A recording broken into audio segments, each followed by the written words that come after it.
સો good morning બધાને, જય માતાજી, જય શ્રી કૃષ્ણ, જય અંબે, જય સ્વામિનારાયણ. તો અત્યારે વાગ્યા છે 6:45 અને હું જઈ રહી છું જોબ ઉપર. તો આજે થોડી ઠંડી પાછી ચાલુ થઈ છે. સવારમાં ઠંડી લાગશે, બપોરે ગરમી લાગશે. તો એવું છે આજકાલનું વેધર. અને આજે મયુરને રજા છે, તો આજે કંઈક જોઈએ કે આજે શું કરે છે આખો દિવસ. એને પણ હું કહીશ કે થોડી ક્લિપ લે એના તરફથી, તો એ પણ આપણે આમાં રાખીશું.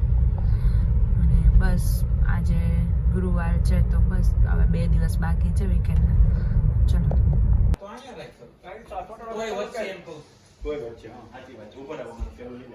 એટલે કહું છું ને અડધું તમ તાર લે. શેનું ડેકોરેશન કરો છો? પેલું છે ને પેલા કટ કરી નાખો અને ક્લિયરિટી વધારી છે કે મને જોવા જો તો. કાલેથી દિવાળીનું ડેકોરેશન એમ કરીને શરૂ કરો તમે. હવે ચાલુ જ થઈ ગયું. તમારા ઘરમાં ઓલી ફેન્સમાં કૂદીને બે છોકરા ગયા. કૂદી જાવ. એ અહીંયા ગોરી રહી છે અને એને છે ને એ સિંગલ મધર છે. અહીંયા બહુ પેલી છોકરા છે. શું કરો છો? દિવાળીનું ડેકોરેશન શરૂ છે. દિવાળી આવે છે, એના છોકરા છે. મારી પાસે છે 5 વીક છે ડે ઓફ ના. કોઈ ટાઈમ મળે ન મળે એટલે બધા છોકરાઓ છે તો ઘરે કરી નાખ્યા ને. ટાઈમ છે છોડવા મુરઝાઈ ગયા. કરી નાખ્યા જે રેડી. હવે નવા બનાવ્યા. માટી નથી જોતી, નવી લાવ્યા. આ કુંડા નવા આવ્યા. અરે હું એક કુંડો લાવી છું, તેમાં થોડું બતાવું. હેલો ગાઈસ, તો અત્યારે વાગી ગયા છે 5:30 અને મારે આજે બનાવવાનું છે ભૂંગળા અને બટેકા. તો એના માટે હું બટેકા બાફી લઈશ અને ભૂંગળા તળી લઉં. આજે થોડું લેટ છે કારણ કે મયુરને રજા હતી, તો અમે બેઠા હતા અત્યાર સુધી અને હું થોડી વાર સૂઈ ગઈ હતી. તો હવે હું બટેકા ફટાફટ બાફી નાખીશ. મેં ક્યારેય ભૂંગળા બટેકા બનાવ્યા નથી, પણ મેં યુટ્યુબમાં વિડીયો જોઈને આપણે ટ્રાય કરીશું કે કેવા બને છે ભૂંગળા બટેકા. અને જો સારા બનશે તો તમને પણ આખી રેસીપી હું આપીશ, એમ પણ આપીશ. તો તમે પણ ટ્રાય કરજો અને જો કોઈને આવડતા હોય તો કમેન્ટ કરજો. તો અમે નેક્સ્ટ ટાઈમ એવી રીતે સુધારા વધારા કરીને બનાવશું ભૂંગળા બટેકા. અને આજે ડેકોરેશન, દિવાળી ડેકોરેશનનું કામ પતાવવાનું છે, એટલે મયુરને એ લોકો કરે છે લાઇટિંગ. તો જોઈએ આ વખતે દિવાળી, ફર્સ્ટ દિવાળી છે આ ઘરે, તો હોપફુલી કે બધાની દિવાળી સારી જાય અને અમે પણ કંઈક નવું કરીએ આ દિવાળી ઉપર. તો બસ જોતા રહો. અને હું હવે નીચે ગેરેજમાંથી લઈ આવું છું બટેકા, કેમ કે બટેકા લેવા જવું પડશે નીચે.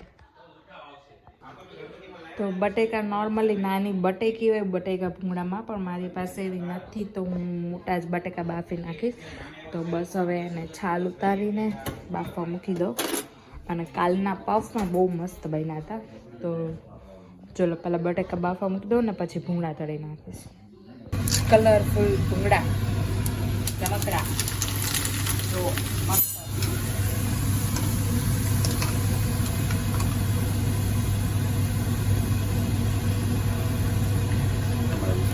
નો મોબાઈલ સેટઅપ કરી દઈએ, એનું મૂકી દીધું.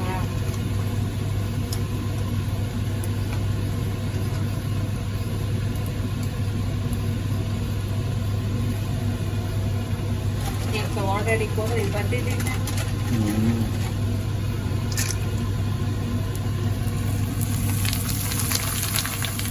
ભાવનગરના બટેકા ભૂંગળા મસ્ત મળે. તીખા લસણિયા અને ગ્રીન ચટણી વાળા. નહીં, બોટાદના. બોટાદના કોણ કોણ બોટાદમાં? બોટાદ ખબર છે એ લોકો કમેન્ટ કરજો. બોટાદના ભૂંગળા બટેકા કોણે કોણે ખાધેલા છે?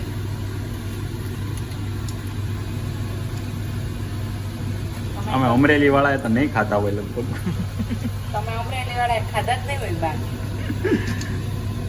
અને એમાં અમે જયસ્વામિનારાયણ વાળા એટલે તો નો જ ખાતા.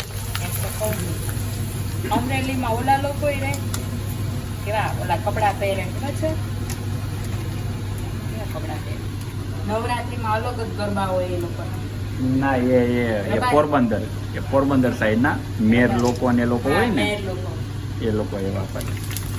તમારે ત્યાં નથી રહેતા? ના ના. તો હમણાં વિરાલી બ્લોગમાં તો આવ્યા હતા એ ગરબાની. એમ પછી તો કોઈક આપણી જેવા લોકો હોય ને એને પહેર્યા હોય. અચ્છા. હા, એ લોકો પહેરે. હાલો હવે છે ને બળબડ મૂકી જાય. સો ગાઈઝ જો આ બટેકા ભૂંગળાની ગ્રેવી રેડી છે.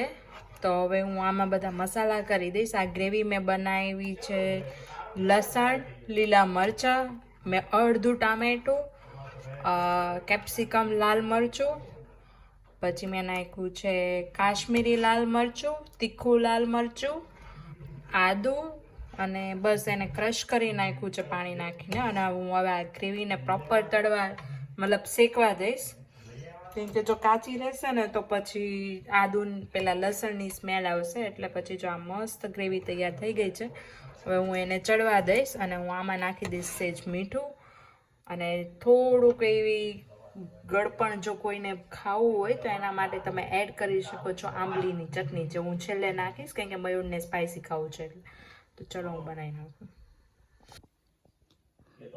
ગાઈસ તો આ બની ગયા છે અમારા બટેકા પૌવા. આ છે સ્પાઇસી આંબલીની ચટણી મેં નાખી છે એ છે. અને આ છે મયુરના સ્પાઇસી કોરિએન્ડર વગરના જો આ મસ્ત બટેકા પૌવા, બટેકા ભૂંગળાના બટેકા થઈ ગયા છે, લસણિયા બટેકા.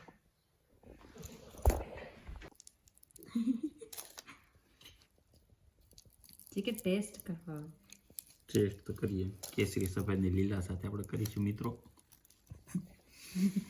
भारत का झंडा कैसा बना है बटेका भूंगड़ा. લ્યો એક્સપ્રેશન લ્યો બેન ના કેવા લાગે છે? મસ્ત. એક નંબર. ન્યુઝીલેન્ડ ના બટેકા ભૂંગળા. બટેકા ભૂંગળા.